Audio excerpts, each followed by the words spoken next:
ಚಳಕಾಪುರ ಕ್ಷೇತ್ರದಲ್ಲಿ ಜನ್ಮವ ಪಡೆದವನೇ, ಶಿವಯೋಗಿಯ ಲಕ್ಷಣದಿ ಬೆಳೆಯುತ್ತ ನಡೆದವನೇ.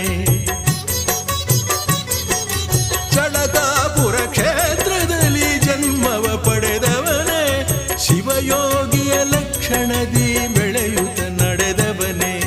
ಗುರುದೇವೋ ಭವ ಎಂಬ ಅಭಯವ ನುಡಿದವನೇ, ಗುರುದೇವೋ ಭವ ಎಂಬ ಅಭಯವ ನುಡಿದವನೇ. ಉದಯವಾಯಿತು ಏಳು ಸ್ವಾಮಿ ದಯೆ ತೋರು, ಪುಷ್ಪಗಳು ಪರಿಮಳವ ಸೂಸುತ್ತಿವೆ ಏಳು, ತುಂಬಿಗಳು ರಸ ತುಂಬಿ ಹಾಡುತ್ತಿವೆ ಕೇಳು. ಸದ್ಗುರುವೇ ಎಲ್ಲಿರುವೆ ಗುರು ಸಿದ್ಧಾರೂಢ, ಉದಯವಾಯಿತು ಏಳು ಸ್ವಾಮಿ ದಯೆ ತೋರು, ಪುಷ್ಪಗಳು ಪರಿಮಳವ